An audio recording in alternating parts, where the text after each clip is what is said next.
Okay, I'm gonna try to speak a little louder. Hopefully you can hear me over the sound of the little generator running. As you can see here, I have set that outside. There's 4 of these things, and so depending on what you're doing, I'm only using the inside ones right now. As far as those little adjustments go, I'm using the 2 inside ones. So you can see on the right, I've got it adjusted right to come down over those holes as far up as I can get them. And on this side, same thing.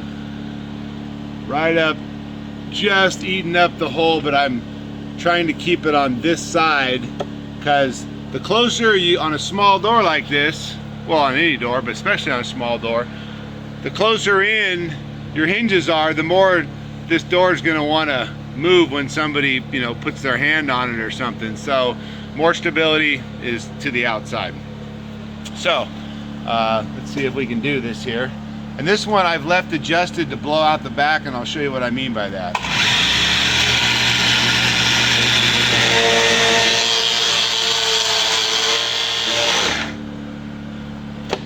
And once again, we're doing it one-handed. So see how shallow that is? So we're going to adjust this up to get some more depth in there.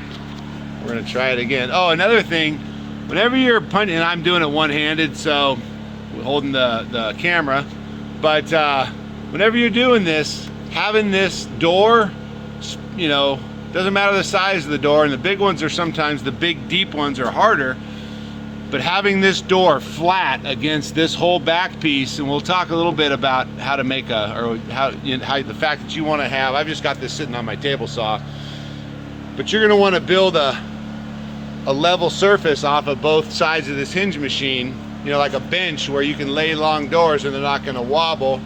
But having it pushed level against the back of this, the thing you don't want is you don't want this hinge to be off by a micro bit. Then the hinge you punch over here is just going to screw up your adjustment. So you always want to make sure this thing's not wobbly on the back plate there. It's always nice and pushed up against there. So let's try the depth again.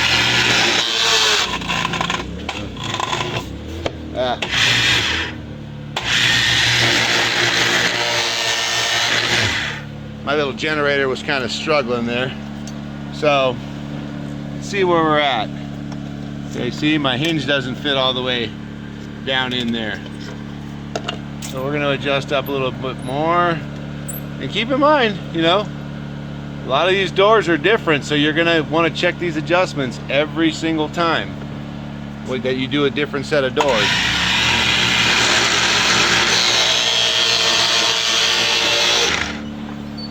Okay, let's try that.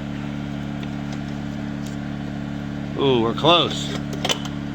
We are close.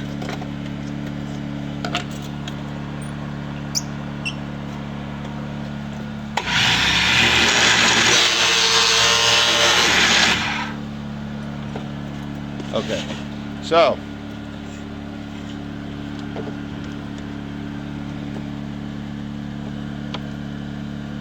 oh, even that now, I don't know if you guys can see, but that thing is up just a 1/16 of an inch. That'll kill you. It will absolutely kill you. So you're gonna move this thing a little bit more. You want that cup to sit totally flat in there. I barely even reamed it out that time. And there you go. So now on this door, since I've got it this way, you can see the back of that, how I blew that out. There is going to be times, and unfortunately, hopefully I can help you to figure that out, but unfortunately there's going to be times when you really are going to do that. And what I tell people, so if you look at this door, well, you know what, let me go ahead and punch a hinge in this one. So you got the hinge punched. Here's my grommeted. Boom, I put that in the little slot, push it down. Whoops, it fell off. Gosh darn it. One-handed is tough here. That goes down. Push the press down, make sure you get it in there good. In. See how nice and even that is? There's no gap anywhere on that.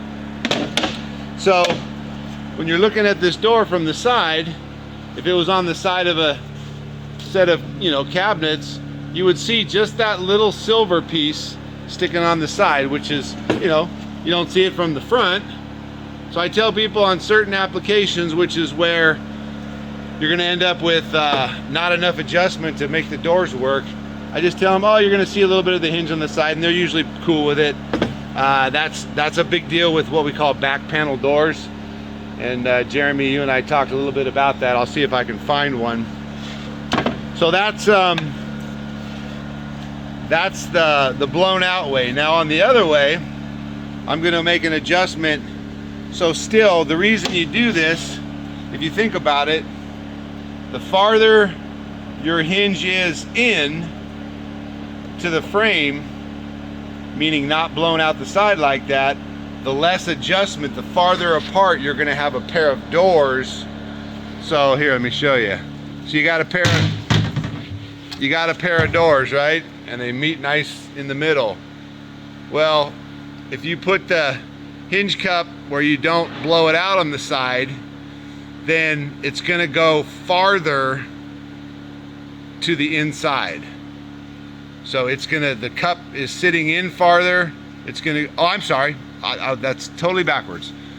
The farther it is to the inside, the farther this door goes out this way. So sometimes even with the adjustable or the heavier, thicker base plates, which you may need sometimes, you're not gonna get enough adjustment to close this gap back up. So on back panel doors that are thicker and didn't have the same overlay, I blow the sides out in the back. And like I said, you don't see it from here, but that's going to give you more adjustment into the center of the doors.